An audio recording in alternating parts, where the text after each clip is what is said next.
Hello students. तो आज हम लोग पढ़ने वाले हैं क्लास 12th का फर्स्ट चैप्टर इलेक्ट्रोस्टैटिक्स और उसके अंदर पार्ट 3 करने वाले हैं। पार्ट 3 के अंदर हम लोग आज पढ़ने वाले हैं इलेक्ट्रिक डाइपोल। इलेक्ट्रिक डाइपोल आप लोगों ने पहले तो कभी पढ़ा नहीं है, तो आज हम लोग इसको पहली बार इंट्रोड्यूस करने वाले हैं। तो इलेक्ट्रिक डाइपोल होता क्या है? इलेक्ट्रिक का मतलब तो आपको समझ में आएगा कि रिलेटेड टू चार्जेस, और डाइपोल माने पेयर ऑफ क्या, पॉजिटिव एंड नेगेटिव चार्जेस। तो इलेक्ट्रिक डाइपोल क्या होता है? Electric dipole is basically a system of two equal and opposite charges kept very close to each other, जिनको आप बिल्कुल पास में रखते हैं।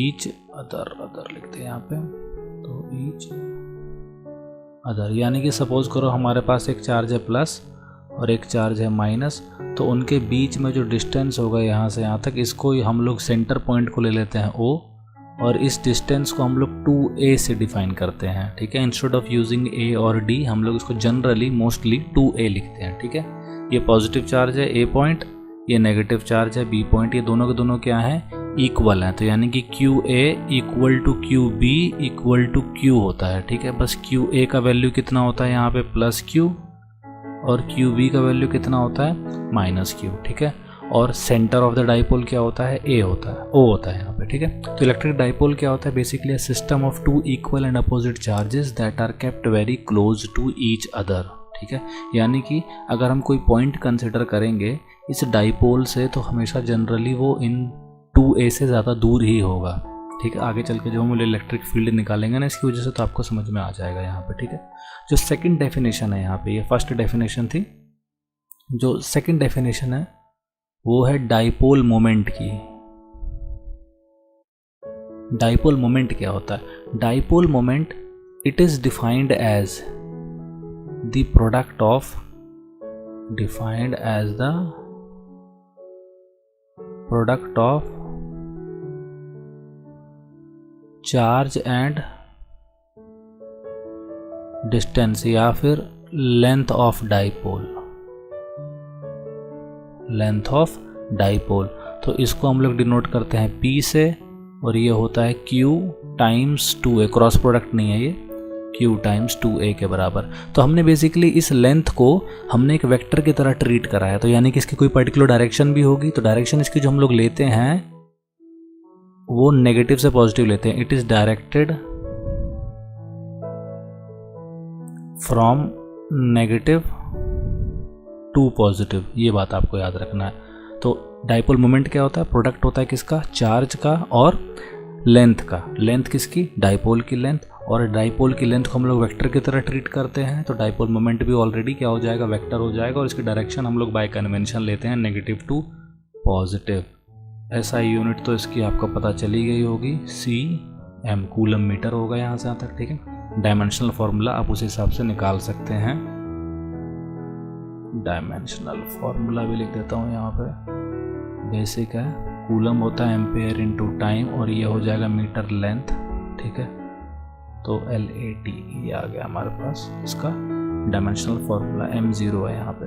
ठीक है, चलिए, तो आई होप यहाँ तक क्लियर हो गया होगा डाइपोल मोमेंट क्या होता है और डाइपोल क्या होता है। अब इलेक्ट्रिक डाइपोल की वजह से हम लोग इलेक्ट्रिक फील्ड कैलकुलेट करते हैं।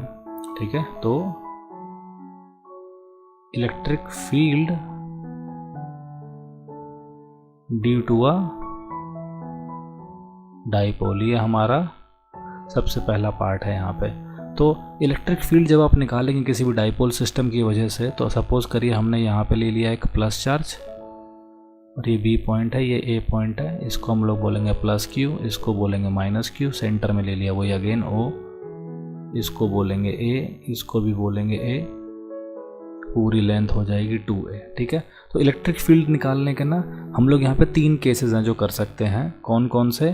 पहला केस है एट एक्सियल पॉइंट, दूसरा है at equatorial point, and third case है at random point, general point ले लो, एनी पॉइंट ले लो, सी पॉइंट से, यानी कि जो सी पार्ट है डेरिवेशन का, उससे ए और बी पार्ट ऑटोमेटिकली डिराइव हो जाएंगे, ठीक है। लेकिन हम लोग for the sake of simplicity और थोड़ी अंडरस्टैंडिंग डेवलप करने के लिए पहले ए एंड बी करेंगे एंड आफ्टर दैट हम लोग सी करेंगे, ठीक है। ओके, तो सबसे पहला पार्ट है ए पार्ट। ए पार्ट में क्या लिखा हुआ है यहाँ पे हमारे पास एक्सियल पॉइंट। अब आपको समझना पड़ेगा एक्सियल पॉइंट का मतलब क्या होता है। इसको समझने के लिए हम लोग अर्थ का एग्जाम्पल लेते हैं। अर्थ है, अर्थ का एक्सिस क्या होता है, ये होता है ना जिसके रिस्पेक्ट में अर्थ रोटेट करती है।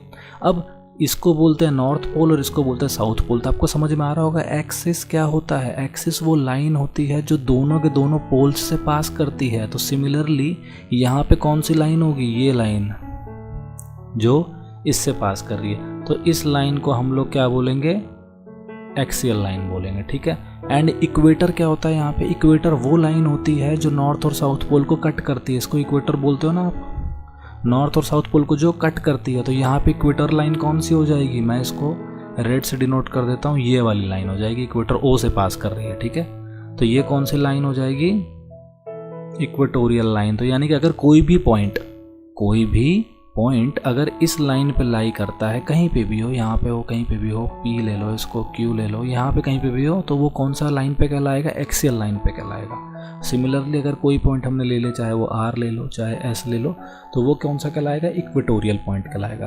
तो मैं अब एक एक करके इन दोनों ही डेरिवेशंस को करने वाला हूँ, फिर उसके बाद हम लोग जनरल पॉइंट की डेरिवेशन भी देख लेंगे, ठीक है।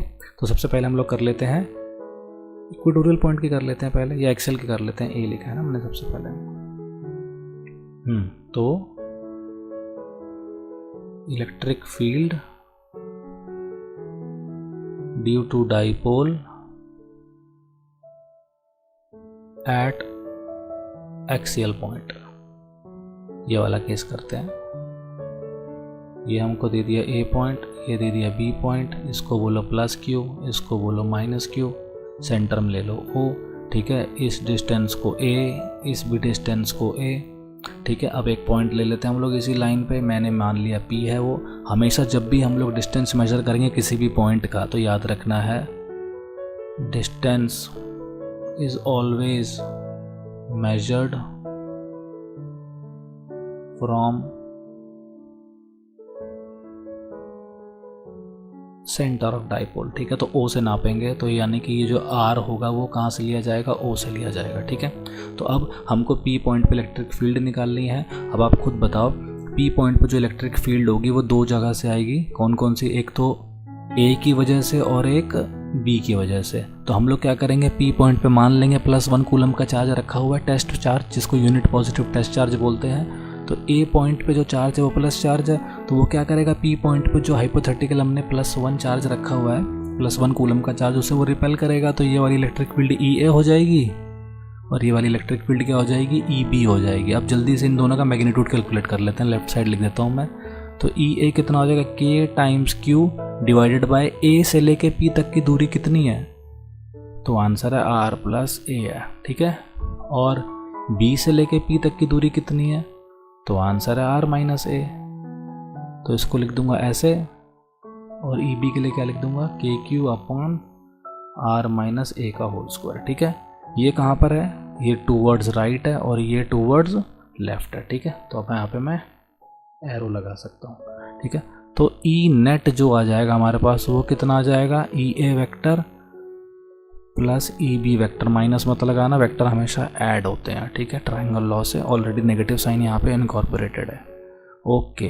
तो KQ लिख दिया मैंने यहाँ पे, I लिख दिया बाहर, A के बदले 1/R + A का होल स्क्वायर, और यहाँ पे R - A का होल स्क्वायर। इसको स्क्रॉल अप कर लेते हैं ऊपर। तो हम लोगों ने E निकालना है अब, ठीक है। तो E का वैल्यू कितना हो जाएगा, K टाइम्स QI, और यहाँ पे कितना हो जाएगा, R - A का whole square minus R + A का whole square upon R square minus A square का होल स्क्वायर। आपको आई थिंक डिनोमिनेटर वाला पार्ट तो समझ में आ ही गया होगा। A + B whole square times A - B whole square क्या हो जाएगा, A + B into A - B होता है A² - B स्क्वायर, और होल स्क्वायर मैंने एज इट इज लिख दिया।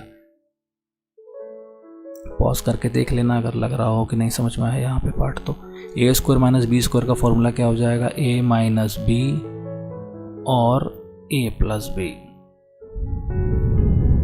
और divided by R² - A square. ठीक है, अब नेक्स्ट पार्ट फिर से करते हैं। अब क्या हो जाएगा इसके बाद, E इज इक्वल टू के क्यू आई, ये कटा इससे, यहाँ से आ जाएगा -2a और a कटा यहाँ पे, तो यहाँ पे आ जाएगा 2r divided by r square minus a square whole square. ठीक है, हमको पता है कि q इंटू 2a को हम लोग क्या बोलते हैं, p बोलते हैं, डाइपोल मोमेंट है ना। तो मैं E का वैल्यू क्या लिख सकता हूँ, k टाइम्स कितना, q इंटू 2a को मैं क्या बोल दूंगा, p टाइम्स 2r और i कैप इधर लगा दूंगा, negative sign left side, r square minus a square whole square. मैंने ये फॉर्मूला डिराइव कर दिया। ठीक है, सिंस मैंने आपको एक लाइन बोला ना अभी यहाँ पे कि जो डिस्टेंसेस होते हैं डाइपोल से, since dipole is very near to each other. वैसे एग्जांपल क्या होंगे डाइपोल के, डाइपोल के एग्जांपल हो सकता है जैसे NaCl मॉलिक्यूल होता है, ठीक है, H2O मॉलिक्यूल जिसमें H पॉजिटिव और OH नेगेटिव आयंस जो ही बिल्कुल एक दूसरे के करीब होते हैं, उनको हम लोग एक एग्जांपल की तरह ट्रीट कर सकते हैं। ठीक है, दो चार्जेस हैं जो बिल्कुल पास में हैं, दोनों का मैग्नीट्यूड जरूर सेम होना चाहिए, लेकिन जो होता नहीं है इन केसेस में। ठीक है, चलिए तो हम लोग E को कैलकुलेट कर लेते हैं अब यहाँ पे। तो इफ़ क्या लिखेंगे हम लोग, R is much greater than A जो हो गए जनरली, तो उस वाले केस में आप R square minus a square को नियरली R स्क्वायर के बराबर बोल सकते हो। तो minus k into p times 2r upon I times r to the power 4। ये वाला r इसको कट कर देगा, r क्यूब आ जाएगा और इलेक्ट्रिक फील्ड आ जाएगी -2kp I upon r cube. ठीक है, तो ये हमारी इलेक्ट्रिक फील्ड आ गई किस पे, एक्सियल पॉइंट पे। ठीक है, 2kp I upon r cube. Negative sign का मतलब क्या है, it is directed towards the left, यानी कि it is directed towards the centre of the dipole. ठीक है, तो हम लोगों ने एक्सियल पॉइंट वाला केस कैलकुलेट कर लिया। अब हम लोग निकालते हैं इक्वेटोरियल पॉइंट की वजह से, इक्वेटोरियल पॉइंट पे electric field at equatorial point due to a dipole, obviously है ना, due to a dipole. Okay, तो अगेन वही सेम चीज, a b plus q minus q, axial point यहाँ पे हो जाएगा P। सेंटर से ही डिस्टेंस लेना है हमेशा, तो ओरिजिन मैंने यहाँ से यहाँ तक ले लिया, ये तो A ही रहेगा ये। तो अब A पॉइंट की वजह से देखो क्या होगा, अब हमें पता है P पॉइंट पे क्या लेंगे हम लोग, +1 कूलम का चार्ज लेंगे ना। तो A पॉइंट की वजह से क्या होगा वो कैलकुलेट करने की कोशिश करते हैं अब हम लोग। तो A पॉइंट क्या करेगा, रिपेल करेगा, तो इधर को तो EA आ जाएगा, और B पॉइंट क्या करेगा, B पॉइंट की तरफ से क्या होगा, अट्रैक्शन होगा, तो यहाँ पे आ जाएगा। अगर मैं इस एंगल को थीटा बोलूँगा तो ये वाला एंगल भी थीटा होगा ना। ये ट्राइंगल जो है कॉन्करेंट है ना, दोनों के दोनों, R है A है, राइट एंगल, सब कुछ पता है आपको, ऐसे ऐसे किसी से भी प्रूव कर देना कॉन्करेंट है, तो अपोजिट साइड इक्वल है तो अपोजिट एंगल भी इक्वल होंगे, सब कुछ पता ही है यहाँ से तक। इस लाइन को अगर मैं पैरेलल ड्रॉ करूँगा तो ये वाला एंगल भी थीटा हो जाएगा। ठीक है, तो ये वाला एंगल भी थीटा हो जाएगा ऑल्टरनेट। तो इसके दो कंपोनेंट बनने वाले हैं ई के, कहाँ पे, एक इधर बनेगा ई बी कॉस थीटा, और एक बन जाएगा इधर को ही ई ए कॉस थीटा, और एक ऊपर की तरफ बन जाएगा ई ए साइन थीटा, नीचे की तरफ कौन सा बन जाएगा, ई बी साइन थीटा। ठीक है, एक बन जाएगा ई ए साइन थीटा और एक बन जाएगा ई बी साइन थीटा। अच्छा, ई ए का मैग्नीट्यूड कैलकुलेट कर लेते हैं, तो ये हो जाएगा k q by r square plus A square का पावर रूट का स्क्वायर, क्योंकि ये जो डिस्टेंस होगा वो तो इतना ही होगा ना यहाँ से यहाँ तक। तो ई ए को मैं बोल सकता हूँ k q by r square plus A square. Similarly E B को मैं क्या बोल सकता हूँ, k q by r square plus A square. Negative sign मत पुट करना, ऑलरेडी मैंने डायरेक्शन जो नेगेटिव साइन को कंसिडर करके ही ली हुई है, दो बार नहीं लेना होता है। ठीक है, तो E A is equal to हो जाएगा k q by r square plus A square, E B कितना हो जाएगा, वो भी हो जाएगा k q by r square plus A square. तो डेफिनेटली इसका मतलब तो ये तो कंफर्म है ना कि भाई ये जो ई ए साइन थीटा और जो नीचे वाला ये तो कट जाएंगे, तो जो ई नेट आने वाला है वो कितना आएगा, E A cos theta plus E B cos theta. Vector style में लिख देते हैं, तो इसके साथ में आई लगा देना। ठीक है, करेक्ट, तो यहाँ तक समझ में आ गया होगा। अब नेक्स्ट पार्ट करते हैं हम लोग, थोड़ा सा इसको लिख देता हूँ। ओके, तो ई का वैल्यू कितना हो जाएगा, कौन सा वाला ई है, ये इक्वेटोरियल है ना, यहीं पे लिख देता हूँ इक्वेटोरियल। तो ये कितना हो जाएगा, ई ए कॉस थीटा, नेट को ही मैंने रिप्लेस करके इक्वेटोरियल लिख दिया, ठीक है। मैं यहाँ पे रब कर देता हूँ, ये हो गया इक्वेटोरियल, ठीक है। तो ई ए और ई बी दोनों के दोनों सेम है ना, तो मैं लिख देता हूँ directly 2KQ upon are square plus A square cos theta. Cos theta कितना होगा, कॉस थीटा होगा बेस अपॉन हाइपोटेन्यूज, बेस है यहाँ पे कितना A upon are square plus A square की पावर हाफ। तो मैं यहाँ पे क्या कर दूंगा, लिख दूंगा A times R square plus A square to the power half times I cap. तो E equatorial will be equal to 2 times KQA I upon are square plus A square to the power 3/2। इसका मतलब क्या हो गया, इसका मतलब Q into 2A कितना होता है,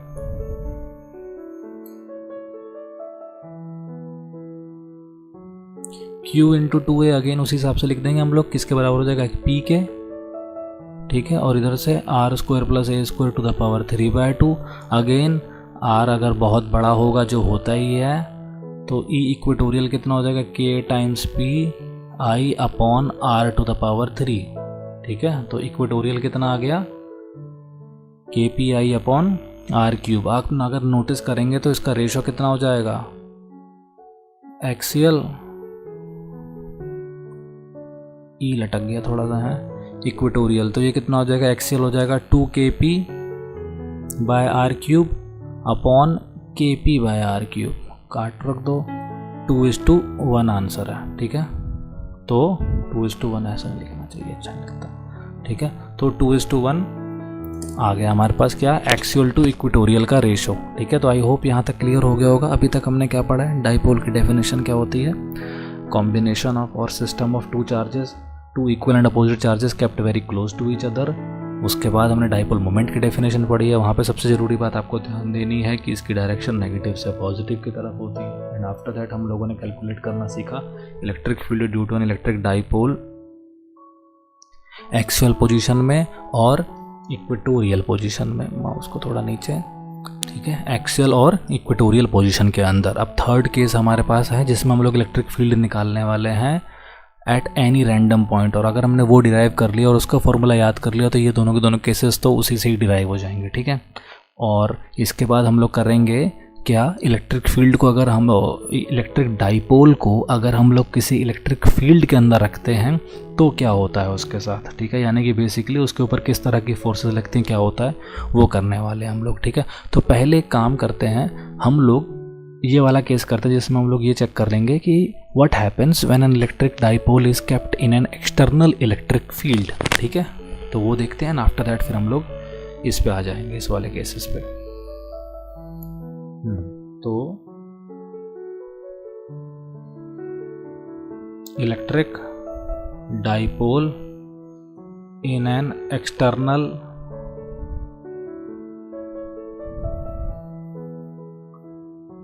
इलेक्ट्रिक फील्ड।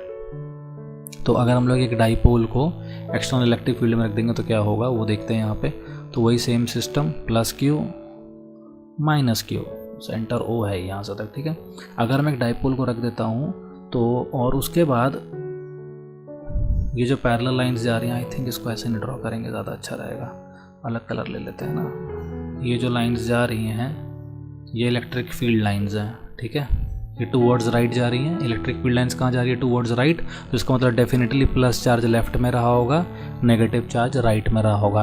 आपने जो मेरी पिछला जो पार्ट 2B है उसमें मैंने इलेक्ट्रिक फील्ड लाइंस के बारे में बताया हुआ है, उसके अंदर आपको पता चलेगा कि इलेक्ट्रिक फील्ड लाइंस निकलती कहाँ से, प्लस से, और जाती कहाँ पर है, नेगेटिव की साइड जाती है। तो डेफिनेटली इसका मतलब तो ये हो गया ना कि अगर arrow is pointing towards the right तो electric field is emanating from the left and going towards the right portion, ठीक है।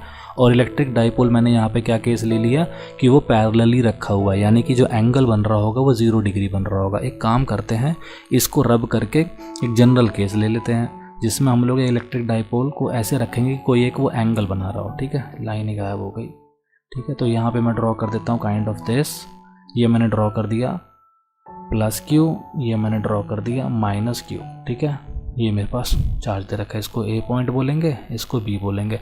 तो हमें पता है साफ साफ कि इसके ऊपर क्या होगा, फोर्स लगेगी, है ना। लगेगी नहीं लगेगी, यहाँ पे अगर प्लस चार्ज है तो क्या करेगा, इसको रिपेल करेगा, काइंड ऑफ दिस, है ना। जिस डायरेक्शन में इलेक्ट्रिक फील्ड होती है उसी डायरेक्शन में फोर्स लगता है, ठीक है। तो यहाँ पे फोर्स लगेगी और एक यहाँ पे फोर्स लगेगी, सही बात है कि नहीं, यहाँ से तक। तो यानी कि हम यहाँ से देख सकते हैं इसके दो कंपोनेंट बनने वाले हैं। कौन कौन से? एक कंपोनेंट बनेगा इधर को इस फोर्स को और एक कंपोनेंट इधर को। सेम लॉजिक से इसका भी दो कंपोनेंट बनने वाले हैं इधर को, ठीक है। ये दोनों के दोनों कंपोनेंट इक्वल एंड अपोजिट है, कट कर देंगे। बचेगा कौन सा कंपोनेंट? ये वाला। मैं यहाँ लिख देता हूँ F1 और ये F2। दो इक्वल एंड अपोजिट फोर्सेस हैं जिनको मैंने F1 और F2 से डिनोट करा, और ये एक दूसरे के क्या हो रही हैं? एंड पॉइंट पर अटैक कर रही हैं, परपेंडिकुलर हैं टू द बॉडी। तो यानी कि definitely they are the reason for torque. यानी कि दीज फोर्सेस, क्योंकि ये इक्वल एंड अपोजिट फोर्सेस है ना, equal and opposite forces constitute अ क्या? कपल, जिसको हम लोग क्या बोलते हैं? टॉर्क प्रोड्यूसिंग एजेंट भी बोलते हैं, ठीक है। तो यानी कि definitely this system will move, यानी कि this system will undergo a rotation, ठीक है। उस रोटेशनल टॉर्क का, जो उस टॉर्क का फॉर्मूला होगा वो कितना होगा? R क्रॉस F, जिसको हम लोग मैग्नीट्यूड में अगर लिखें तो RF साइन थीटा हो जाएगा, ठीक है।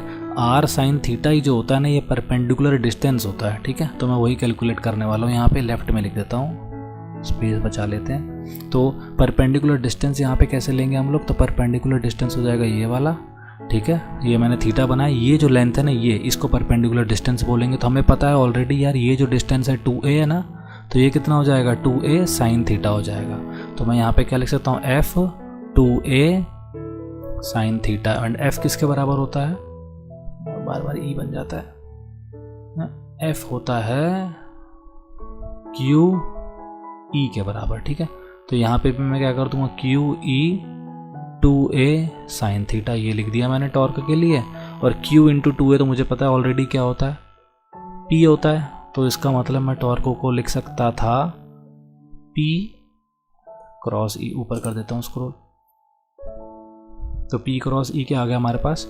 टॉर्क आ गया। यहाँ तक देख लीजिए डायग्राम। आपको डायग्राम में हमने क्या देखा? हमने दो फोर्सेस ली, ठीक है। उन दोनों फोर्सेस को हमने कंपोनेंट रिजॉल्व करे। दो फोर्सेस के जो दो कंपोनेंट थे एक दूसरे की तरफ जो पॉइंट कर रहे थे वो कैंसिल आउट हो जाएंगे। जो परपेंडिकुलर कंपोनेंट हैं they will be the reason for torque, यानी कि rotation of the body.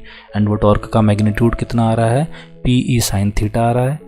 And हमने इसको वेक्टर स्टाइल में भी, वेक्टर नोटेशन के अंदर भी लिख दिया है हमने यहाँ तक, ठीक है। तो आई होप ये वाला लाइन भी क्लियर हो गया होगा आप लोगों को कि मैंने कैसे इलेक्ट्रिक फील्ड कैलकुलेट किया, और इलेक्ट्रिक फील्ड कह रहा हूँ, टॉर्क कैसे कैलकुलेट किया किसी इलेक्ट्रिक डाइपोल सिस्टम के ऊपर, ठीक है। तो यहाँ पे हमने नोटिस कर लिया ये वाली चीज़। अच्छा, दूसरी इंपॉर्टेंट बात, अगर ये डाइपोल जैसे रखा हुआ है, ठीक है, अगर ये डाइपोल रोटेट करेगा तो it will have some kind of energy, ठीक है।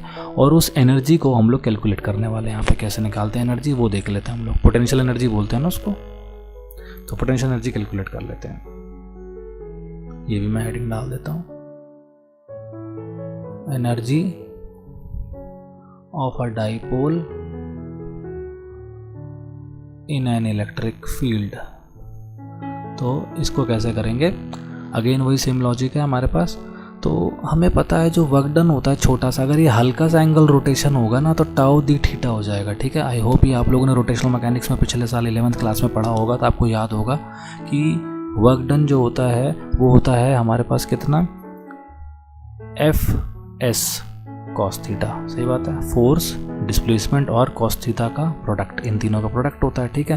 तो उसी सेम लॉजिक से हम लोगों ने रोटेशनल मैकेनिक्स में क्या पढ़ा था? वर्क डन का फॉर्मूला होता है क्या? Angular force multiplied by an angle. तो टाउ डी थीटा मैंने यहाँ पे लिख दिया, ठीक है। अब आपको ये भी पता है कि टाउ का फॉर्मूला क्या था? PE साइन थीटा था। तो अगर मैं इंटीग्रेट कर देता हूँ इसको किसी एंगल से θ1 से लेके θ2 तक, ये W1 से लेके W2 तक, तो ये डेल्टा W हो जाएगा। एंड ये कितना हो जाएगा? PE साइन थीटा का इंटीग्रेशन कितना हो जाएगा? साइन थीटा का इंटीग्रेशन होता है कॉस थीटा, वो भी नेगेटिव। तो θ1 θ2 लिख दूंगा मैं। डेल्टा W किसके बराबर आ जाएगा? Minus PE cos θ2 minus cos θ1। ये हमारे पास कितना आ गया? वर्क डन आ गया, ठीक है। एंड वर्क डन के साथ होता क्या है आपको पता है ऑलरेडी कि डेल्टा U जो होती है, जिसको हम लोग इलेक्ट्रिक पोटेंशियल एनर्जी बोलेंगे, इलेक्ट्रिक पोटेंशियल एनर्जी बोलते हैं, ठीक है, क्योंकि इलेक्ट्रिक फील्ड के अंदर आ रही है ना ये इलेक्ट्रिक पोटेंशियल एनर्जी। तो हमको ऑलरेडी पता है कि डेल्टा W जो होता है वो नेगेटिव ऑफ डेल्टा U होता है। या फिर हम लोग ये भी तो कह सकते हैं ना कि डेल्टा यू जो है वो नेगेटिव ऑफ डेल्टा डब्ल्यू है। तो इस केस के हिसाब से डेल्टा यू का वैल्यू कितना हो जाएगा, P E cos theta 2 minus cos theta 1। I hope आप लोगों ने डिफरेंस जो है वो नोटिस कर लिया होगा। ठीक है, तो ये हमारे पास क्या आ गया, P E cos theta 2 minus cos theta 1। यहाँ से हमको ये समझ में आ गया। ठीक है, अब इसके बाद दो बातें और बता देता हूँ। यहाँ पे थीटा 1 90 डिग्री, थीटा 2 90 डिग्री, दोनों में से जो भी केसेस होंगे इसके अंदर आप पुट करके चेक कर लीजिएगा। ठीक है, आपको समझ में आ ही जाएगा इजीली। अच्छा, अगली इंपॉर्टेंट बात क्या है यहाँ पर, स्टेबल और अनस्टेबल इक्विलिब्रियम क्या होता है, मैं वो बता देता हूँ थोड़ा अच्छे से, बिकॉज उससे बहुत सारे क्वेश्चन जेईई मेंस में और एडवांस में पूछे जा सकते हैं। ठीक है, स्टेबल एंड अनस्टेबल इक्विलिब्रियम कैसे पता लगाएंगे, सिंपल आइडिया। देखिए, ये है इलेक्ट्रिक फील्ड आपकी। ठीक है, पैरेलल लाइन से थोड़ा बहुत रफ ड्रॉ हो रखा है।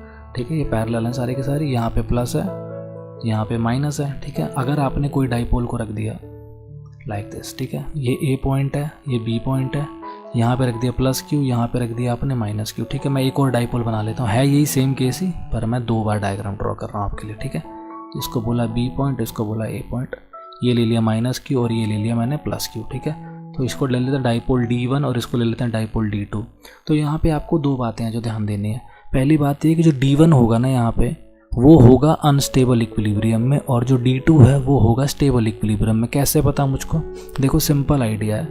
अगर मैं पहले वाले डाइपोल को D1 को हल्का सा मैं पुश करता हूँ, धक्का देता हूँ लाइक दिस, हल्का सा मैंने इसको टिल्ट किया, ठीक है, यानी कि मैंने हल्का सा रोटेट किया, तो होगा क्या, eventually it will not come back to its initial position, rather D1 will take place like D2, यानी कि उसकी जो पोजीशन हो जाएगी वो D2 के जैसी हो जाएगी। ठीक है, it will take a place like D2, जैसे D2 रखा हुआ ना वैसे अरेंज हो जाता है वो। ठीक है, and that is why it means कि D1 was not in the stable equilibrium. जैसे फॉर एग्जाम्पल आप एक पेंडुलम को पकड़ लीजिए, बॉब।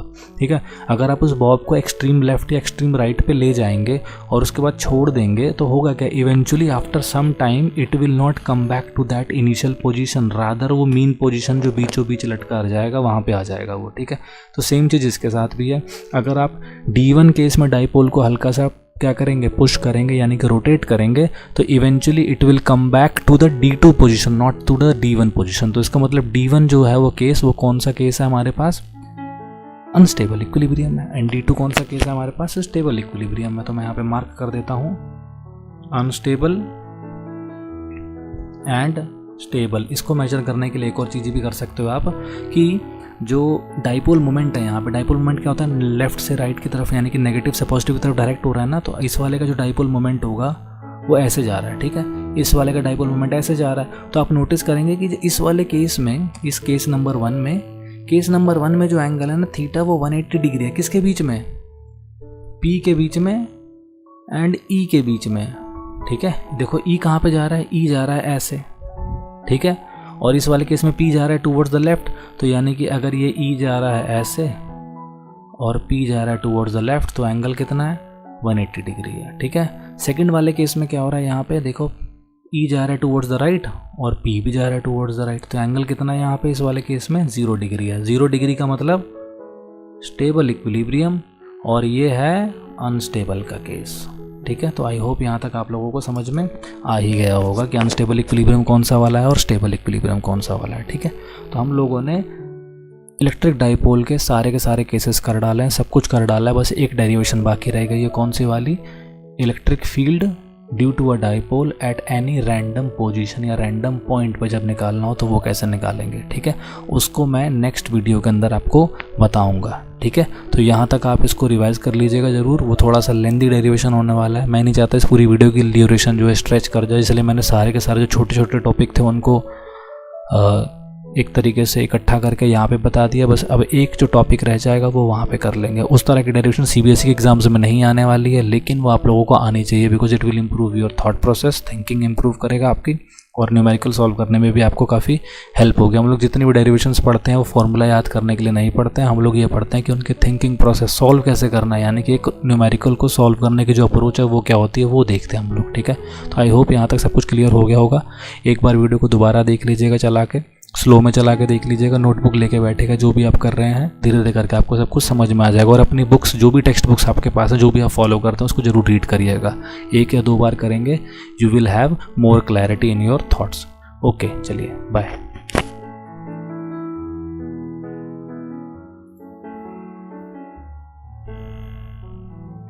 तो स्टूडेंट्स, हम लोगों ने अब तक सभी केसेस देख लिए हैं इलेक्ट्रिक डाइपोल के, जिसके अंदर हम लोगों ने इलेक्ट्रिक फील्ड कैलकुलेट कर ली due to a dipole at axial point, equatorial point. और हमने ये भी कैलकुलेट कर लिया कि टॉर्क कितना यूज़ होता है अगर हम लोग इलेक्ट्रिक डाइपोल को रोटेट करते हैं, और साथ ही साथ इलेक्ट्रिक पोटेंशियल एनर्जी कितनी स्टोर होती है एक डाइपोल के अंदर जब हम लोग उसको एक एक्सटर्नल इलेक्ट्रिक फील्ड के अंदर रखते हैं। केवल एक केस हमारा पेंडिंग था इलेक्ट्रिक डाइपोल के टॉपिक में, वो था इलेक्ट्रिक फील्ड कैलकुलेट करना इलेक्ट्रिक डाइपोल की वजह से किसी भी रैंडम यानी कि जनरल पॉइंट पे। उसको करने के लिए आपको ऑलरेडी एक्सियल और इक्वेटोरियल वाले दोनों के दोनों केसेस याद होने चाहिए। अगर आपने वो वाली वीडियो नहीं देखी है तो उसको ज़रूर देख लीजिएगा। मैं एक बार स्क्रॉल कर देता हूँ ऊपर और आपको दिखा देता हूँ कौन से 2 केसेस की मैं बात कर रहा हूँ। ये रहा, यहाँ पे एक्सियल का इलेक्ट्रिक फील्ड कितना लिखा हुआ है 2 kp/r³ और इक्वेटोरियल का कितना लिखा हुआ है kp/r³। इसको आपको याद रखना है हमेशा, ठीक है। ये रहा इक्वेटोरियल का केस और इसके ऊपर एक्सियल का केस है जिसमें क्या लिखा हुआ है 2 kp/r³ और नेगेटिव साइन लगा हुआ है यहाँ पे। इसको ध्यान देने के लिए हम लोग थोड़ा सा फोकस करते हैं यहाँ पे। आप नोटिस करिए इलेक्ट्रिक डाइपोल जो होता है, जो डिफाइन होता है, वो कैसे होता है, फ्रॉम नेगेटिव टू पॉजिटिव। तो नेगेटिव यहाँ पर है ना, तो इलेक्ट्रिक डाइपोल डिफाइन ऐसे हो रहा है, ठीक है। तो जिस तरफ को डाइपोल डिफाइन हो रहा है, नेट इलेक्ट्रिक फील्ड भी उसी तरफ को आ रही है, यानी कि टुवर्ड्स द लेफ्ट आ रही है, ठीक है। करेक्ट, यहाँ से यहाँ तक सही है। तो अब हम लोग इसको कर लेते हैं। मैंने P के अंदर नेगेटिव साइन इसलिए पुट नहीं किया because it is defined in that way, यानी कि अगर हम लोग लेफ्ट साइड को जाते हैं तो वो पॉजिटिव ही लिया जाता है, अदरवाइज ये नेगेटिव नेगेटिव कट के पॉजिटिव हो जाता है। -2 kp/r³ जिसमें लिखा हुआ है वहाँ पे P को ऑलरेडी हमने पॉजिटिव लिया है because it is meant to be going towards the left, ठीक है। चलिए तब हम लोग इसको सॉल्व करते हैं। बस आपको याद रखना है फॉर्मूला इक्वेटोरियल का होता है kp/r³ और एक्सेल का होता है 2 kp/r³। अभी पता चल जाएगा क्यों यूज़फुल है हमारे लिए ये। चलिए मैं पहले तो हेडिंग डाल देता हूँ यहाँ पे, इलेक्ट्रिक फील्ड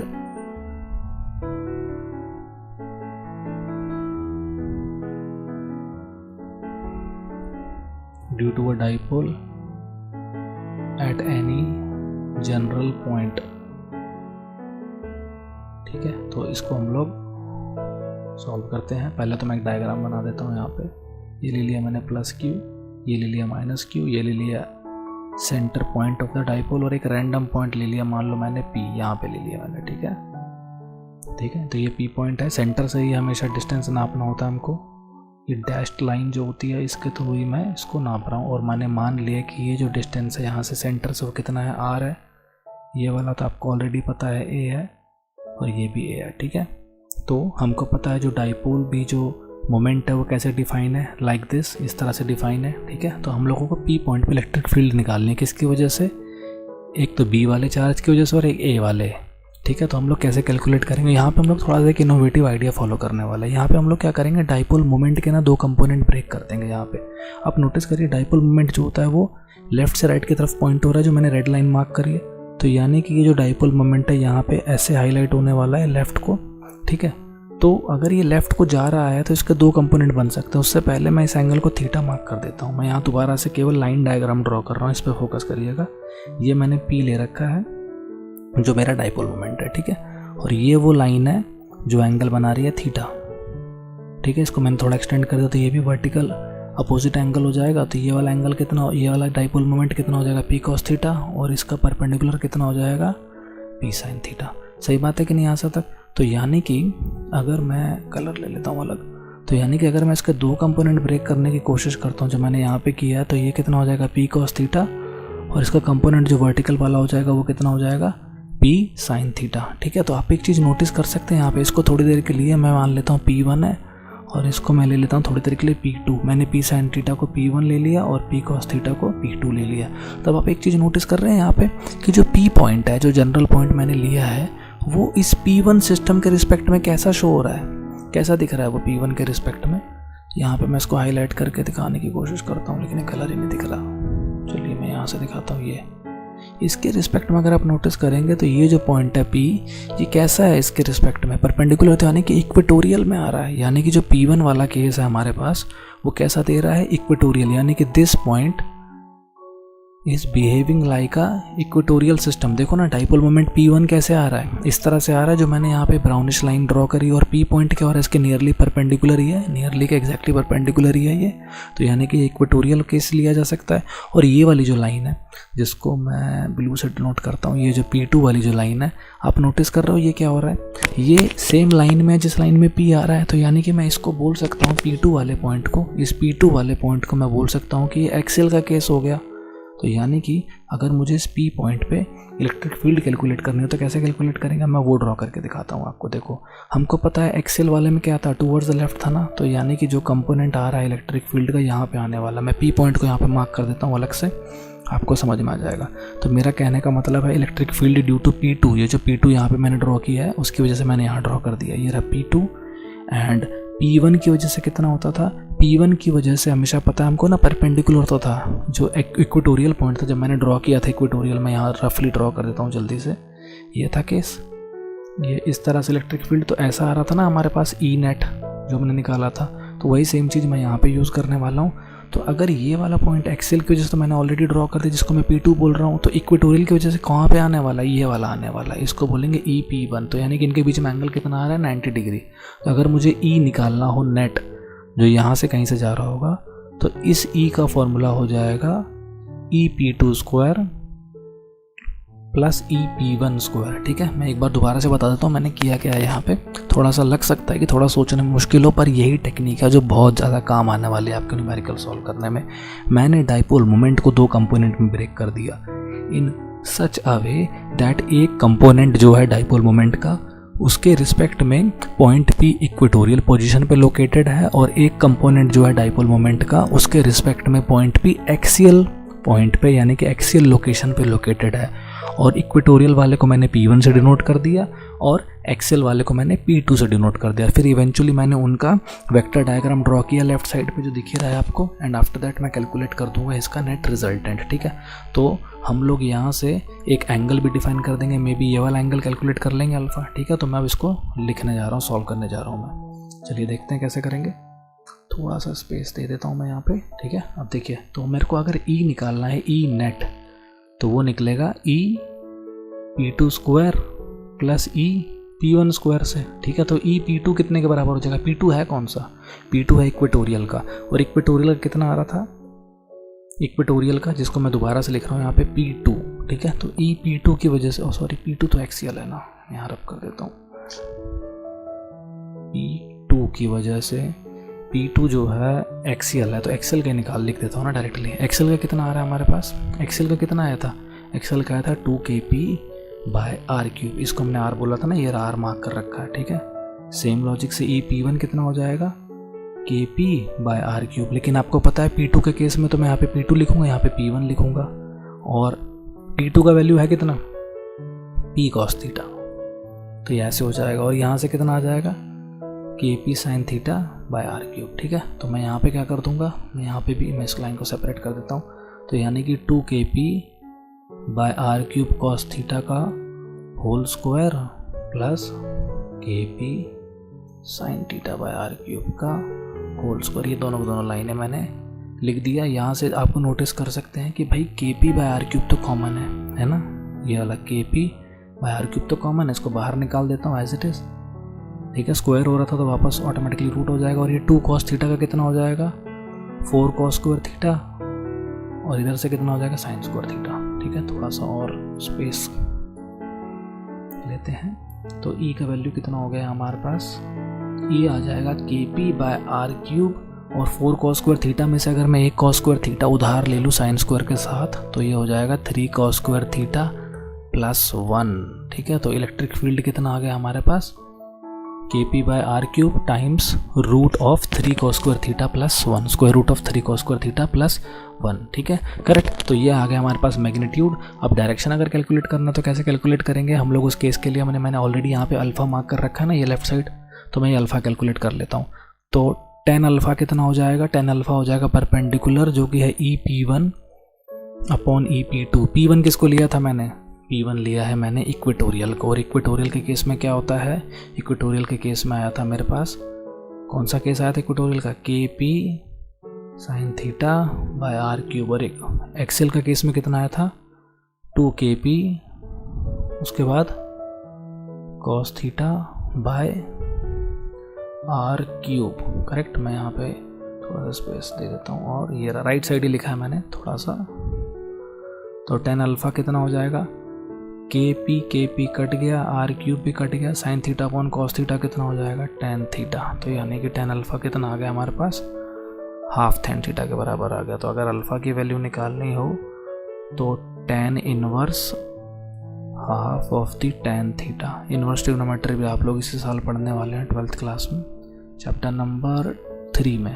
ठीक है, तो हम लोगों ने ये देख लिया। Chapter number 2 I think 12th class के मैथमेटिक्स का 2 या 3 में से एक है। तो हम लोगों ने मैग्नीट्यूड निकाल लिया इलेक्ट्रिक फील्ड का, जो कि कितना आ गया? KP/R³ times √3 cos square theta plus 1।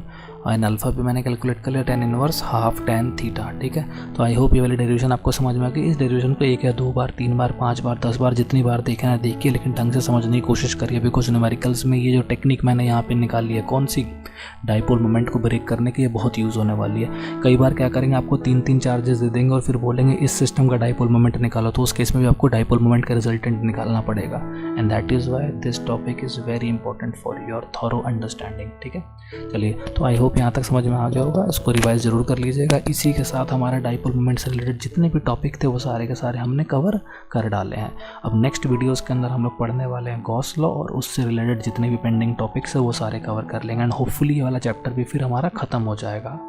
और उसके बाद हम लोग करेंगे सारे के सारे न्यूमेरिकल्स, जो भी इंपॉर्टेंट कॉन्सेप्चुअल न्यूमेरिकल्स हैं, जो भी इंपॉर्टेंट मुझे लगता है क्वेश्चंस हैं, जो NCERTs के हैं, एग्जाम्पलर्स के हैं, previous years papers of CBSE, IIT JEE, जो भी एग्जाम्स के क्वेश्चंस हैं वो सारे मैं इंपॉर्टेंट कवर करा दूंगा प्रैक्टिस वीडियो के अंदर, सो दैट आपके पास एक फुल प्रूफ सोर्स हो जाए, जिसके थ्रू आप इस चैप्टर को मान सके कि कम्प्लीटली फिनिश्ड हो चुका है। ठीक है, मैं मल्टीपल सोर्सेज कंसल्ट करता हूँ, उसके बाद ही वीडियोज़ बनाता हूँ। तो ऐसा कुछ है नहीं कोई टॉपिक या कोई चीज़ जो छूट जाए, लेकिन इन केस तब भी कुछ छूट जाता है तो प्लीज़ आप मुझे कमेंट में लिख के बता दीजिएगा। होपफुली मैं उसको जल्द से जल्द बना के आपके सामने रख दूँगा। ठीक है, चलिए बाय।